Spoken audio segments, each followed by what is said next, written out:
இது நழயோகம் 2.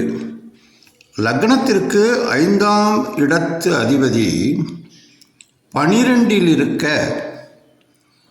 லக்னத்திற்கு 11ஆம் இடத்து அதிபதியுடன் சந்திரன் கூடி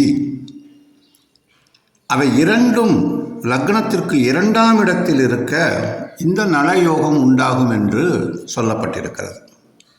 இதனுடைய பலன் விருந்தினர்களுக்கும் சாதுக்களுக்கும், அதாவது பிரம்மச்சாரிகள், சந்நியாசிகள் இப்படிப்பட்டவர்களுக்கும் அன்னதானம் செய்வார்கள். நாட்டை ஆளுகின்றவர்களிடமிருந்து சன்மானம் கிடைக்கும்.